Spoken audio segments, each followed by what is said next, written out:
Jude Bellingham uni g'iybat qilgan, u haqida yolg'on ma'lumot chiqargan jurnalistdan o'z qasosini oldi. Qanaqa jurnalist? Axir u youtuber-u.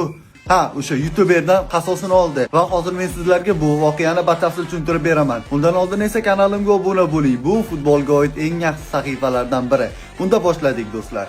Xo'p, voqeani batafsil tushuntirib beradigan bo'lsam, Jude Bellingham 2026-yildagi ilk golini Real Madridning Chempionlar Ligasi doirasida Monakoga qarshi 6-1 o'yinida kiritdi. Ko'rdik, Real ochilib-sochilib o'ynadi va bu o'yinda Bellingham ham gol kiritdi va golini ichimlik ichgan tarzda nishonladi, ya'ni mana bunaqa ko'rinishda. Va juda ko'pchilik hayron qoldi. Nega bunaqa nishonladi? Bellingham boshqacha nishonlardi-ku golni degan savollar ham yuzaga keldi. Golni bunaqa nishonlashining sababi esa Instagramda 17 million, YouTube'da esa 29 million obunachisi bor taniqli ispaniyalik Auronplaying nomli bloger Jude Bellingham haqida intervyuda podkastda shunday degan edi. Jude Bellingham Ispaniyaning eng taniqli tungi klublarida yuradi. U ichkilikka o'tirib qolgan va shuning